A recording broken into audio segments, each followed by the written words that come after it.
Hola, buen día, ¿cómo andan? Espero que bien. Chicos, vamos a comenzar con la clase de hoy. Vamos a comenzar con las correcciones del trabajo práctico número 1. ¿Sí? Bueno, vamos a charlar en un primer momento sobre observaciones generales, es decir, a grandes rasgos, cuáles fueron las consignas, qué errores se cometieron y, obviamente, cuál era la respuesta esperada. Eso será acá a través de esta plataforma, a través de estos videos. Después recibirán ustedes el PDF, ¿sí? Con todas las correcciones hechas, trabajo por trabajo, pregunta por pregunta. Es decir, aparecerá un cuadro donde aparezca el nombre de ustedes, otro cuadrito que vea la condición, el estado, si están aprobados, desaprobados, en qué estado están, y al costado un tercer cuadrito de observaciones, donde va a haber, seguramente no, donde va a haber los comentarios del trabajo. Pueden decir, aparecer números 1, 2, 3, 4, 5, 6, 7, 8. Cada número refiere a una consigna determinada. Pregunta 1, pregunta 7, pregunta 5 y el comentario. El número siempre es el número de consigna la cual se está evaluando. Si no hay ningún tipo de observación, directamente van a tener un mensaje que diga sin observaciones. Y si hubo algún tipo de error en los lineamientos, también se va a marcar. ¿Sí? Bueno. Les aclaro esto en relación al PDF que van a recibir. Bueno, charlemos un poco entonces en relación a las observaciones generales. Los trabajos estuvieron aprobados, ¿sí? Algunos de ellos con observaciones, es decir, con aclaraciones en relación a lo que faltaba o a lo que había que destacar en las preguntas o en las consignas, ¿sí? Donde había que poner foco. Había unas respuestas demasiado extensas y bueno, ¿quedó claro? ¿Queda claro realmente dónde hay que poner foco o no? Porque en el montón de contenido desarrollado a veces no queda claro dónde hay que poner foco. Entonces las observaciones justamente vienen a marcar eso. Si se olvidaron de algo, si hay que poner foco en algún lado porque no queda destacado dentro de la respuesta, si son observaciones. O si faltó, ¿sí? Si no estaba dentro de la respuesta algún concepto clave que es importante contener para después poder seguir estudiando, ¿sí? Para la instancia final de evaluación. Entonces pueden ser eso también, ¿sí? Que sea importante esto de destacar algún concepto que haya faltado. Por otro lado, algo que notamos en muchos trabajos es que hubo errores al leer, al comprender y al escuchar las consignas y las observaciones que se fueron haciendo, ¿sí? Hubo o mala interpretación o falta de lectura, no sabemos muy bien qué hubo, pero hubo de estos tipos de errores, ¿sí? De interpretación, podríamos decir. Dentro de los lineamientos del trabajo, por ejemplo, el de presentarlo con texto justificado, ¿sí? Justamente este lineamiento no fue respetado por todos. Por lo tanto, de hecho fueron bastante pocos, por lo tanto, los trabajos que lo hicieron así, que no han respetado los lineamientos, a nosotros nos queda la duda de si leyeron las consignas y se olvidaron de hacerlo, si leyeron las consignas y no sabían qué significaba, pero tampoco preguntaron, porque el tiempo para las consultas hubo, porque tuvieron clases para preguntar, o si directamente leyeron las consignas y no les importó, o la leyeron a último momento, hicieron todo a último momento corriendo y no hubo tiempo para consultar. El día de mañana, cuando ustedes estén trabajando para una institución o un equipo, o tengan que presentar informes o directamente la documentación o la factura, o una prepaga o una obra social, si no cumplen con los lineamientos van a tener problemas. Si no presentan la factura con los lineamientos pedidos por la institución que les va a pagar, no se les van a pagar, chicos. Tienen que respetar los lineamientos de facturación. Si dicen en el detalle tienen que poner honorario mes de junio, es honorario mes de junio, no es mes de junio. Y si solamente aparece mes de junio, le van a rebotar la factura. Y si en lugar de poner y exento ponen, no sé, responsable inscripto o consumidor, le rebotan la factura. No le van a pagar porque no siguieron los lineamientos de facturación pedidos por la institución que les paga, ¿sí? Entonces, hay que aprender a seguir lineamientos desde acá, desde el curso. Es importante que aprendan a seguir lineamientos, ¿ok? Todos estos trabajos de lineamientos, hoy en día, en este primer trabajo se marcan, en el segundo trabajo se desaprueba el trabajo por no tener los lineamientos. Puede estar muy bien la respuesta, muy completa, muy correcta, pero con otros lineamientos pedidos de presentación no se aprueba el trabajo, ¿sí? Bien. Parecen pavadas estas, pero no son pavadas. También hablan del trabajo de ustedes, del tiempo, de la dedicación que le han hecho al trabajo, ¿sí? En algunos trabajos, por ejemplo, faltaron datos de la portada o estaban mal escritos, ¿sí? Datos que además tenían en el material, datos que estaban en las consignas del trabajo. Ahí volvemos cómo se leyeron las consignas. ¿Hubo un error de tipeo? Tal vez, un error de tipeo lo puede tener cualquiera, pero hubo casos que no fueron errores de tipeo, ¿sí? Por lo tanto, volvemos al tema de los detalles. Cuidado con esos detalles porque habla del trabajo de ustedes, del tiempo que le han dedicado. Hubo preguntas que directamente al transcribir las transcribieron mal, ¿sí? Se preguntaba una cosa y pusieron otra, o sea, en las consignas hay una pregunta y cuando las pasaron al trabajo que ustedes hicieron, copiaron algo similar, pero contestaron lo similar, no contestaron la pregunta original, ¿sí? Es muy importante que lean bien todas las consignas de forma completa y no se dejen ganar por la ansiedad. Si vuelvo con la idea de los lineamientos, ejemplo de todo esto fue el no cumplimiento de determinados lineamientos, o se olvidaron de poner determinados datos que preguntaban, ¿sí? O había determinadas consignas que no se cumplieron y que además se habían explicado en clase, se explicó en el video o en los videos, ¿sí? Sigamos un poquito más. Las respuestas a las preguntas realizadas estaban de manera explícitas en el material de estudios. Ni siquiera había que interpretar o elaborar mucho las respuestas si uno no quería hacerlo. Simplemente había que leer y buscar la respuesta en el material para luego copiarla. Por lo tanto, en muchos casos los que trabajan, ¿sí? Los trabajos manifestaron hasta falta de lectura del material, ¿sí? En alguna que otra situación, chicos, sacaron cosas de internet que ni siquiera tienen que ver con los lineamientos del curso.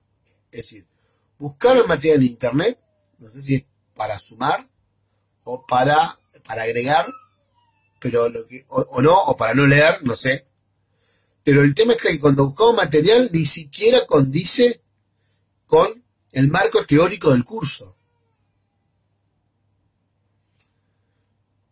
Nuestro curso tiene un determinado marco teórico, ¿sí? Como por ejemplo, hablar de transferencias inconscientes. Si bien no trabajamos este tema, es a modo de ejemplo. Y que ustedes desarrollen transferencias conscientes. Vuelvo a decir, traigo un tema que no se utilizó en este trabajo para que podamos ver a qué me estoy refiriendo. El curso enmarca las transferencias en un plano inconsciente y se desarrollan en un plano consciente en el trabajo, porque sacan material de otro lado. No es el marco teórico de la institución. Vuelvo a aclarar, este ejemplo es a modo de ejemplo, no es una pregunta del trabajo, ¿sí? Pero si van a sacar material de otro lado, tiene que estar alineado con los contenidos del curso, ¿sí? Si sacan información de otras fuentes que no es el material, porque pueden ampliar otras fuentes, si no es que no corresponde, sí pueden hacerlo, lo importante es que lo hagan de una fuente que se alinee al contenido del material. Ahora, si copian y pegan de internet o de algún manual que ustedes tienen, también aclaren de qué fuente es en todo caso, ¿sí?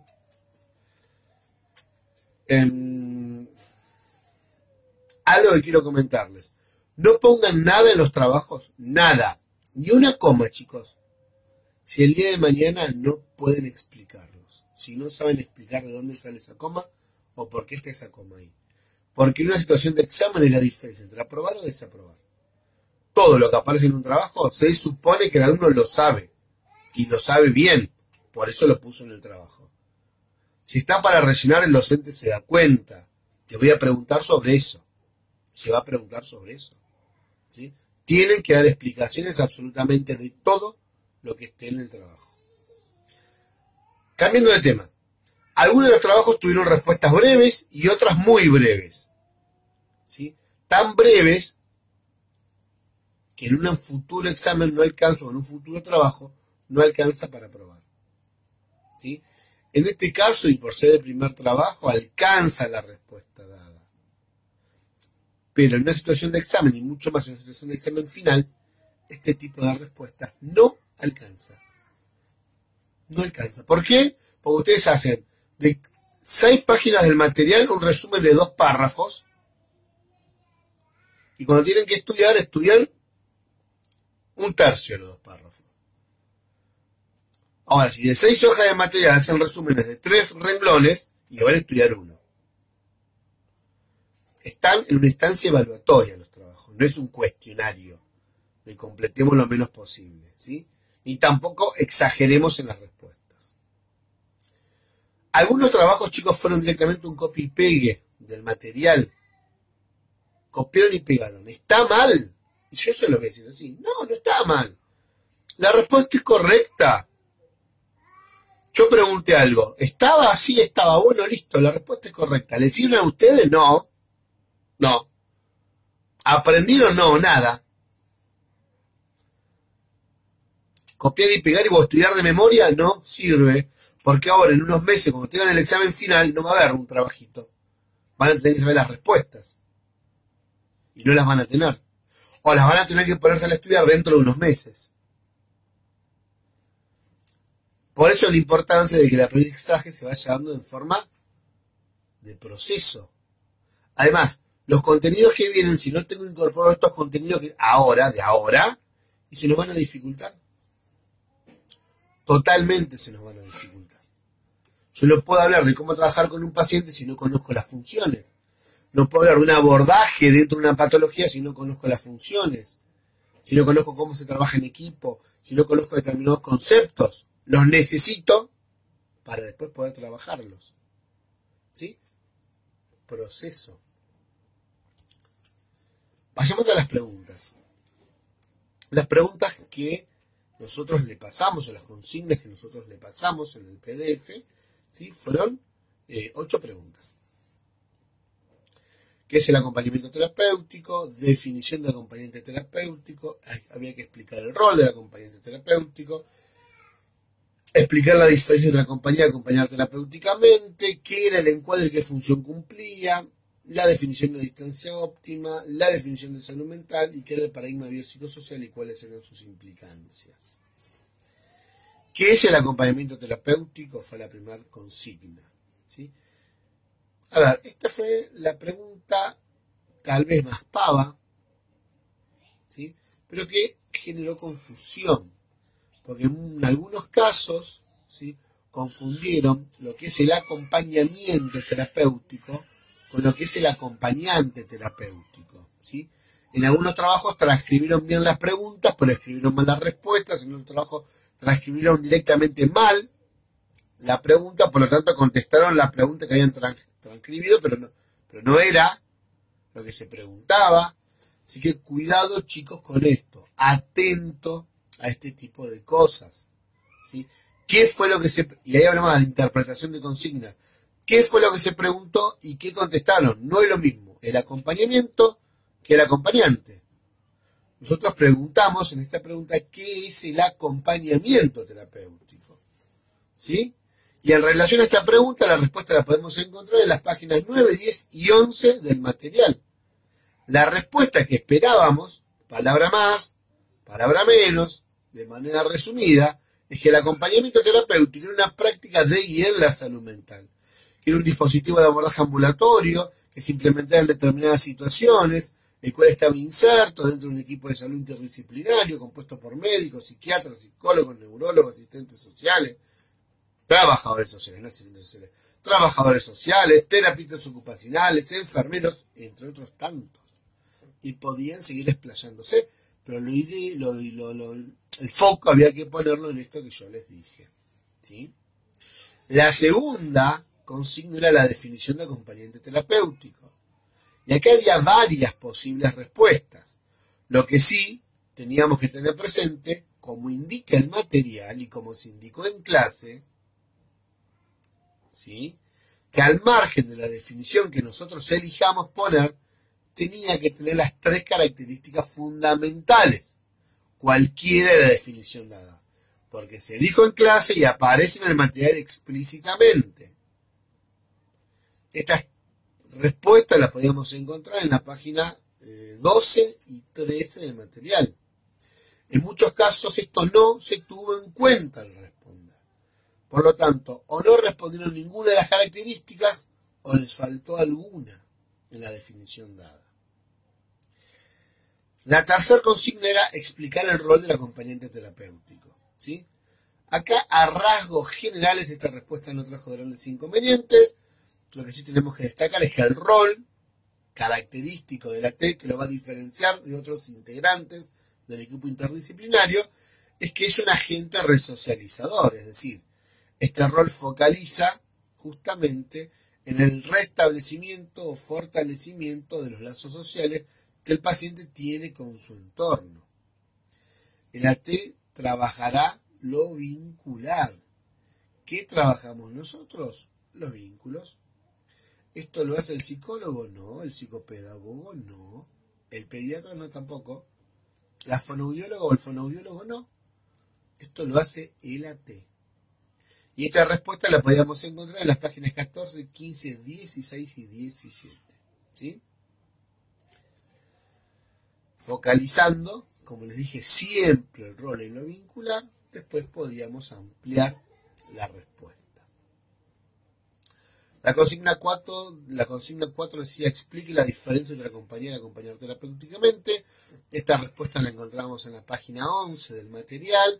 A grandes rasgos, cuando hacemos referencia a acompañar, estamos hablando de la acción de estar con otro o ir junto a otro, ¿sí? Todos podemos acompañar. Sin embargo, cuando hablamos de acompañar terapéuticamente, estamos hablando de acompañar en el marco de un tratamiento desde un rol específico. La quinta consigna refería al encuadre y a la función del encuadre. Si esta respuesta está en la página 23 del material. Y vamos a decir que por encuadre se entiende ese convenio claro y específico con quienes requieran el servicio de un acompañante terapéutico, que se va a establecer según las características del acompañado, la patología, las directivas del equipo tratante. Como habíamos dicho en su momento, dicho en criollo, eran las reglas del juego, que tienen que quedar claras o ser explicitadas desde un comienzo. Como por ejemplo, los objetivos del acompañamiento, la cantidad de horas, la frecuencia de cada encuentro, los honorarios, los horarios, y qué función viene a cumplir este encuadre, y la de mantener la tarea dentro de los límites, la de organizar la tarea, la de establecer claramente los objetivos del acompañamiento, la de establecer los roles entre la T y el acompañado y la familia, la de evitar malos entendidos, la de evitar dobles discursos, ¿sí? Bien. Por ejemplo, vamos a un ejemplo bien concreto, ¿sí? Dijimos que el encuadre eran las reglas del juego que tienen que quedar claras o ser explicitadas desde un comienzo, ¿no? Teniendo en cuenta esto, podemos decir que este grupo, el de ustedes, este grupo de estudio, tiene un encuadre. ¿Qué integra el encuadre de este grupo?